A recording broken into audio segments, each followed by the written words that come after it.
Hello and welcome to another program breakdown. In this video, we are going to be covering Smolov Junior, which is the cousin or the less brutal version of Smolov. Smolov is a very famous squat routine, which is a 13-week squat cycle. I believe we've done a program breakdown of Smolov, the full Smolov. If we haven't, we will do. We've definitely done the Russian squat routine, and we've definitely written an article comparing the Russian squat routine to Smolov. So the Smolov is a 13-week squat cycle, really famous on the internet from the 2000s.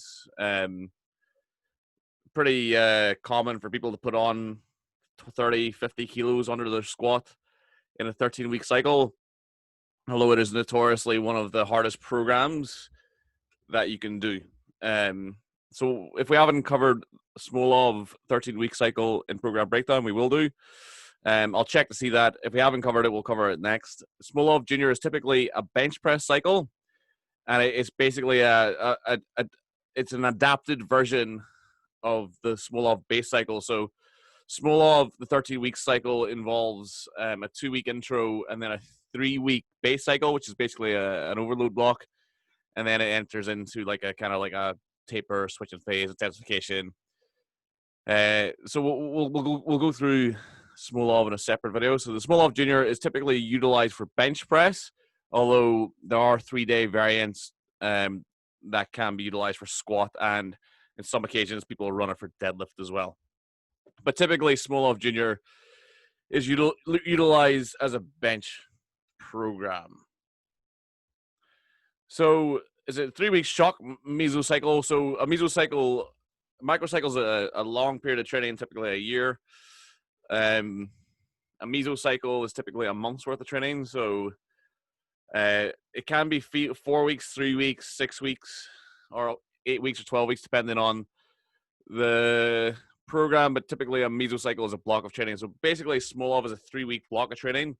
It's a shock mesocycle, as in it's kind of as what it says, it's in as a shock mesocycle. It's an overload, overreaching block. It's a cut down version of Smolov, like we already mentioned.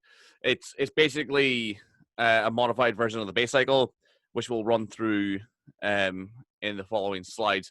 It's also typically ran for bench press, although people can run it for squat and other lifts, but typically it's used as a bench cycle. So there is no macrocycle of Smolov Junior. It's only a 3-week block. So where you put this in your own training, into your own macrocycle, your own periodized plan, is kind of down to you. Well, not kind of down to you, it's completely down to you, or it's down to your coach. So there is no macrocycle to this program. It's basically just a shock loading pattern that people can utilize to kind of break through plateaus, or if they're really struggling with a lift. This is something that's kind of like that can be a last ditch effort for some people. So you probably could use it in that kind of context. So the mesocycle is 3 weeks. There's 4 days of training. You get 6. So you have it starts lighter anyway, at the start of the week, and then over the 4 days it kind of intensifies. So you have 6x6 at 70% on the first workout. 7 sets of 5 at 75%. Workout 2, workout 3, 8x4 at 80%, and then workout 4, 10 sets of 3 at 85%. So that works out at 36 reps at 70%, 40 reps. Oh wait, that's 35 reps. I'm not very smart. Yeah, 35 reps at 75%, 32 reps at 80%, and then 30 reps at 85%. So pretty simple split there. Starting at a slightly higher volume workout with a lower intensity, and then only dropping the volume slightly in terms of total reps each day, and then adding 5%. And the suggested progression for this is very straightforward. You basically add 5 to 10 pounds per week onto the first load. So week 1, day 1, 70%. Week 2, day 1, add 5 to 10 pounds. And then week 3, day one, you had 5 to 10 pounds from the previous workout. So this 10 to 20 pounds is adding from the 70% from day one. So very simple structure. As we'll see, really quite high on all variables, high on average intensity, high on volume load, high on frequency, high on all the factors. And this is why it's a quote unquote shock mesocycle, or it's just an overreach. It's basically throwing the kitchen sink at a lift for 3 weeks. So if we look at the mesocycle, so we're using here is intensity by number of lifts. So this is from a Power Watch or a powerlifting watch article from like 2003 or maybe 2006, where they basically use purpose chart, which if you're not familiar with, you can just Google purpose chart to determine the intensity of a workout or the intensity of a week based off those normative data. So that purpose charts normative data taken from the Soviet weightlifting program over 10 years when Parpin was the head coach. I think it was from like the 80 to 1990, 1980 to 1990. It was the period when the Soviet team was the most successful. And it's a pretty good reference for weightlifting. For powerlifting, it's pretty debatable whether it's any good or not. But in the early noise or in the early period of powerlifting on the internet or strength training on the internet, it was kind of your cheat sheet. You're kind of like, this is how you base your training off. It's by no means a gold standard. It's by no means the be all and end all of measurement of intensity, but it is a tool. It does give us values that we can appraise the relative intensity of a program based off some kind of standard. So I'm using it here just as an illustration of how these workouts and how this kind of week would match up against what would be typically programmed in a strength or a powerlifting program. So you see down the bottom here, we have the guides. So the sessional guides, anything over 2 is basically a lot or too much even. Anything from 1 to 2 is tough. It's kind of like an overload. Anything from 0.4 to 0.1 is like a stimulating workout. And anything from 0.4 and under is potentially you're undercooking yourself. You're maybe not doing enough work. And then the weekly guides, anything over 4 is basically ridiculous. Anything from 3 to 4 is like a good overreaching or a good overload block. 2 to 3 is a tough but doable, so for any kind of overload. And under 2 is like a deload, basically, or potentially something that you could potentially be undercooking yourself if you're under 2. Like I said, by no means gospel, but it's a good rule of thumb, I think. So if we look at the 4 workouts, we have an INOL, we have an intensity by number of lifts of 1.2 for workout 1, so a reasonable workout, bit of an overload. 1.4, 1.62. So we basically, every workout is a loading workout, and workout 4 is verging on too much. And then the weekly INOL of this program is well over 4. It's 6. So another 50% above what INOL would suggest to be a reasonable amount of work in a mesocycle. So judged against the normative interpretation of people who use purpose chart to plan their workouts, this is way OTT. And it's pretty OTT by any judgments, to be honest. Any kind of high frequency, high volume program like Chico or Dutchmere Wolfcastle sort of training with the Norwegian team, the intensity is low for a reason. The average intensity is low over the workouts. If you use high volume and high frequency, something's got to give. You can't have high volume, high frequency, and high intensity. But you can if you run Smolov.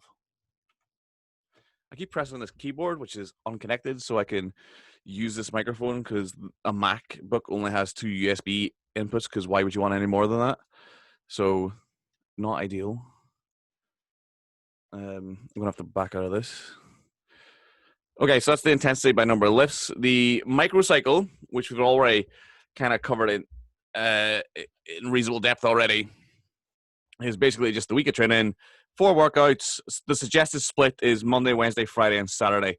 So you get a day off between workout 1 and 2. Workout 3 and 4 are put together back to back. I think this is quite a good split for any kind of total body training or upper lower training scheme. I use it in my own training, like my own splits. I tend to flip flop between 4 days and 6 days for training. When I run a 4-day training split, I quite like this. This is a nice split. Monday, Tuesday, Thursday, Friday is also quite a good split.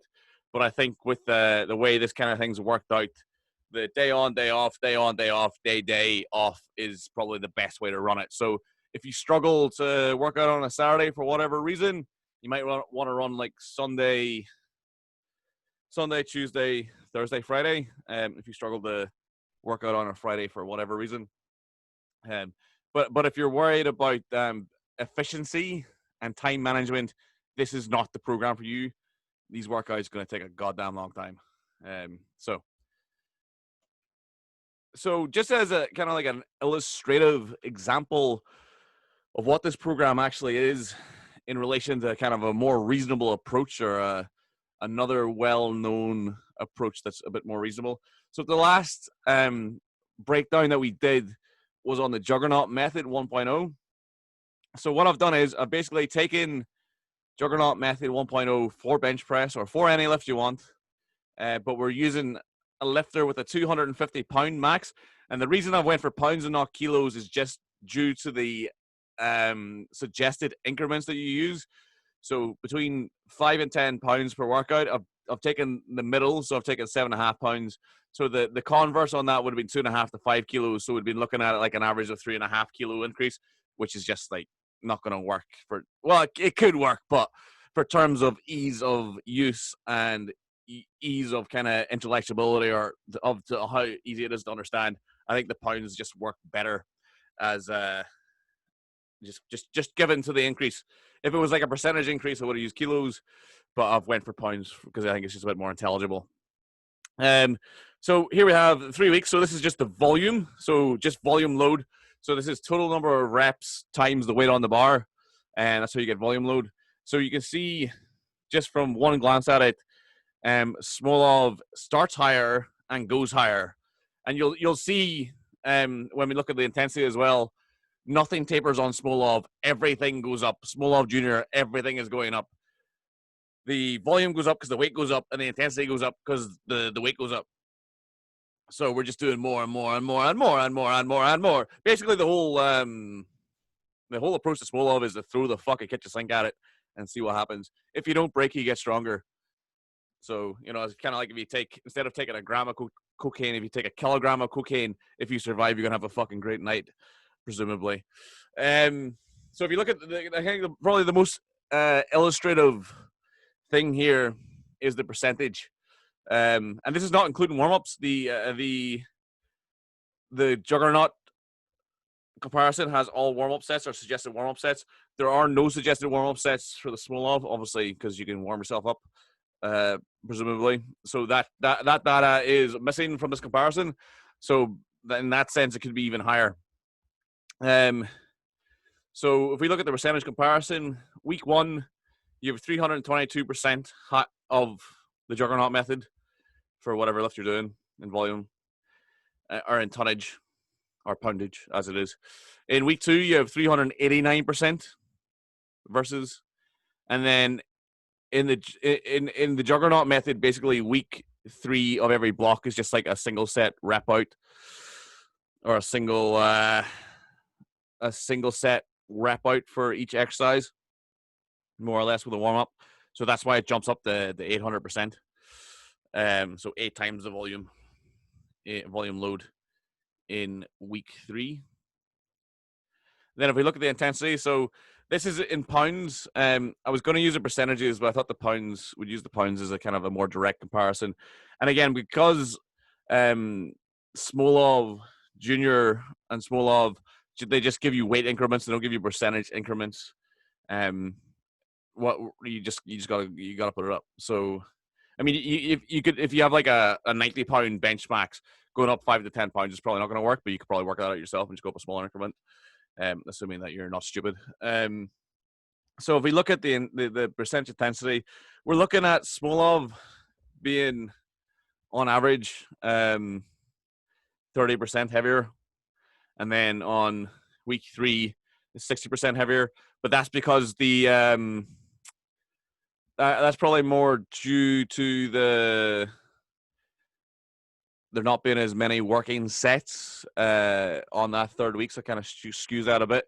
So the average load does go down if you include the sets that the program suggests, but the working load is probably higher on week 3. If you just look at just like pure working sets as in not warm-up sets on Juggernaut, it is higher, but the average intensity of Smolov Junior is still higher regardless, by about 10% on average, and if you take single workouts, it's between 50 to 20% higher. So not only is the volume multiples 3 to 8 times the volume on a fairly normal program like Juggernaut, or a popular program that's fairly rational like program. Not only is it 3 to 8 times the volume of a fairly rational program, the intensity is also higher. Now, this is the first block, so it might be a bit of a false economy, you could say. The intensity is between 70 to probably 88, 90% on Smolov, depending on how strong you are, because we're just going up on weight increments. So like a 10-pound increase on a 600-pound max is not a big percentage, but a 10-pound increment on a 300 max, or even here on a 250-pound max, it is a considerable increment. It's 2.5%. So if we're starting at 85%, we're going to be ending on 90%. 10 sets, 3 90%. Fucking good luck with that workout, my friend. But yeah, like there's nothing rational about this program. It's a shock method. It is what it is. It's the kitchen sink. If nothing's working and you've fucking fed up with it and you just want to get stronger or injure yourself in the process, this is why God invented Smolov.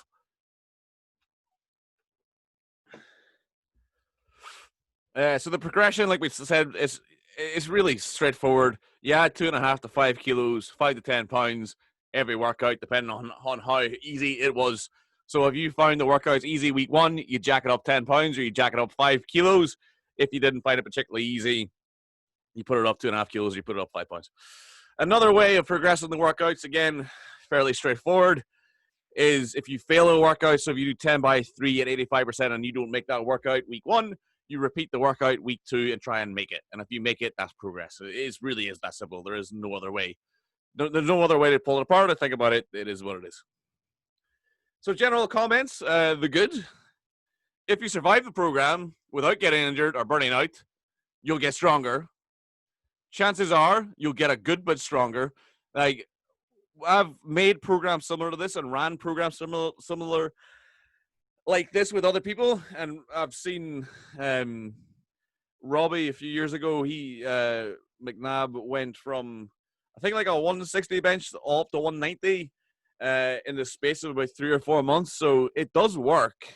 However, it is kind of a kitchen sink approach. I have a bench program that takes a lot of input from this this cycle specifically, but it's a bit modified and a bit less crazy. It's still pretty aggressive, but it's not quite to this level. The use of high frequency is quite good for bench. It's not a bad tactic for a bench. It's quite a good tactic for a bench. I'd say for bench press, the minimum frequency you really want to use is about 2, but you go right up to 5 and 6, depending on who you are and the lifter. It can be a good way of doing it, but for me, 2 to 4 is a good frequency. But the use of the high frequency for a bench program is a good thing. It's not so good for a deadlift program. So running the 4-day version of Smolov Junior for deadlift, probably not a good idea. For squat, probably not a good idea. You can do it, but it's maybe not the greatest idea. 3-day versions of the program do exist, where you basically chop out one of the workouts. I think typically people axe out the 7x5 workout and just go 6x6, 8x4, and 10x3, or 7x5, 8x4, 10x3. So you can axe out one of the workouts and use it for another lift quite feasibly. The bad it's kitchen sink approach. Like we said before, you basically, rather than trying to intelligibly increase one or two things strategically over the period of a block and then maybe changing the variable to another block, you're basically it's increasing everything at once, and just doing it. So volume's high, volume is obscenely high, intensity, relative intensity is pretty high. The frequency is up there as well, and just increase the weight week on week and just see how you get on for 3 weeks is basically the program. So that's not a very intelligent way of doing things. So that is definitely not into its good books or its good graces.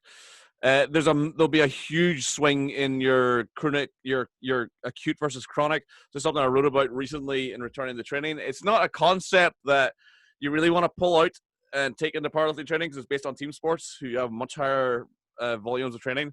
However, it is something that it is a concept that you want to kind of take heed of and think about because it is useful. So in that concept, a swing of 150% from 1 week to the next increase puts you at exponential risk of injury. For most people, this is going to be more 200 to 400% increase in volume, load, intensity, and frequency. So you're really exposing yourself to injury or the increased chance of injury. It's not to say that you're going to get injured. Lifting, as far as injuries go, is actually really quite low in terms of incidences per 1,000 hours.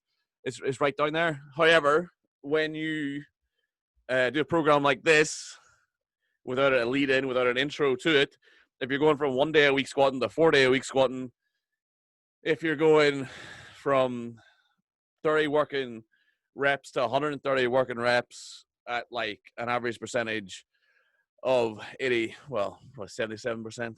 But a 10 by 3 at 85% workout is no fucking joke. If you're going from like a fairly normal training method like 531, like Juggernaut, like one of the other powerlifting templates I'm sure we'll cover in the series, it's going to be a massive jump. So you are exposing yourself or increasing your chance of overuse injury, tendinopathies, tendinitis, other such fun things that take a while to get away with or to get rid of. That things that you're going to be managing and rehab for months on end for 3 weeks of training. Maybe not something you want to do. Again, up to you if you want to do it. Probably wouldn't do it personally, but up to you. It's not sustainable. You can't do this long term. There's no way. If you do this long term, you will get injured. You're probably going to get injured anyway, but if you do this program for a long-term period, you're going to fuck yourself up. Guaranteed. I don't give a fuck who you are. You're going to get hurt. There was a guy on the T-Nation forums fucking ages ago. I can't remember his name, but he started doing Smolov for his squat. He had a pretty good squat. It was like a 260, 270 kilo squat. For me at the time, that was fucking massive. So pretty good lifter, reasonably good lifter. I think it was like 110 kilos, 120 kilos. And he ran Smolov once, got a massive return off it, and then ran Smolov base cycle back to back to back. And he ended up with a hip tendinopathy, a glute tendinopathy. But I followed the guy's log at the time, and he ended up being injured for like a year or 2 years off the back end of it. So, it's definitely not sustainable. So, definitely to the bad. There's a really high chance of overuse, injury, or burnout. If you run it once, you're probably going to get away with it. If you run it back to back to back to back to back, something's going to snap. Guaranteed. Where do you go from this? Like, where do you go from 4 days a week, all these working sets, an INOL of 6? Like, where the fuck do you progress this other than adding more weight? Like, do you do 5 days? Do I do like 15 sets of 3 at 85%? Like, where do I go from here? So that's, again, is not sustainable. And where you go from here is down, basically. And that's where it comes from. The likelihood you can hold on to this adaptation is probably not great. You're gonna get like a blip in strength. You're gonna put on 15, 20 kilos on your bench or your squat or whatever. Holding on to that in the short to medium term period is going to be nigh on impossible. So yeah, it's not to say that you can't, but holding on to that gain is going to prove quite tricky. So again, into the negative, not sustainable, and the likelihood of keeping the gain for the long-term period isn't great. You're probably going to end up having to train again, like enter into more programs, spend more time training to regain the blip that you've got. So if you go from like a 120 kilo bench to a 135 kilo bench using this program, chances are you're not going to be able to like repeat that performance using more normal training. So it's going to take a while for your performance to kind of, your fitness to catch up to that blip, that peak that you've hit with this program. So again, if you can reach strength levels using a more normal training approach, a more sustainable training approach, it's much better long term. Much better. The chances of overuse are way reduced if you, less is more. Definitely less is more. If you can use less stimulus and produce adaptation, it's good. It's a better thing to do. Any fucking retard can throw everything, the kitchen sink at it and get stronger, but they're going to get injured, and it's not sustainable. So therefore, it's not a good idea. The program's just over the top in every aspect. That's basically it. There's not really. It's not to say that you should never run this. I'm not saying never run this program. Maybe definitely think strongly about running this program, as in don't just do it. Consider your options for a while. But for bench press, it's not a bad idea for some people like to experience it. If your bench has been stuck for fucking ages, run this program if you want. You'll probably get an outcome. If you want to experience it, go for it. But this is not a long-term approach. Just remember that. This is not a long-term thing. This is something that you'll run for a period of time, hopefully get a good outcome from it, and then put it in the file it under experience. And it's not to say there's not concepts you can't take away from the program, but long-term use of the program, not recommended. Overall impressions, it's gains porn. I've put on 30 kilos onto my bench in 3 weeks. Look how marvelous I am. For a novice, it's awful. There's too much. For an advanced lifter, it's awful. It's too much. For an intermediate lifter or someone who's been stalled out on a lift for a while, it could be a viable option. However, so if you're in the middle of the bell curve, as in you're not massively weak and you're not massively strong, or you're not massively experienced, or you're not completely inexperienced, could be an option, could be an idea. For a stall lift, it's definitely a good fuck it option, as in fuck it, I've tried everything else, let's do it. It's a good option for that. That for me is the use case for the program. If you kind of coach yourself, or you coach, I would really struggle ethically as a coach to give this to somebody. But if you yourself are struggling with a lift, or one of your lifters, if you decide to go down that path, is really struggling with a lift, it's a really good big red fuck it button. Throw this at it and see what happens. Chances are you might get stronger or you might get injured. Fuck it. Let's just try out. It's not sustainable at all. Like, not even a little bit. Could be a good learning experience into its bargain. Okay, that's going to conclude this breakdown. Again, I am intending to write this shit up into an article and put it on the website so you can read it if that's kind of your thing. Hope you've enjoyed this video. I'll be along for another one. I'm kind of thinking maybe try to get 2 of these out a month, but I say things and don't do them, so don't take that to heart. Thank you very much for watching. Check in the next one. Goodbye. Like and subscribe and all that shit. Hit the bell notification. You know what all these influencers say? Do it for me, please. I don't know. Fucking whatever. Do what you want. See you later. I need to fucking pause this. Stop recording.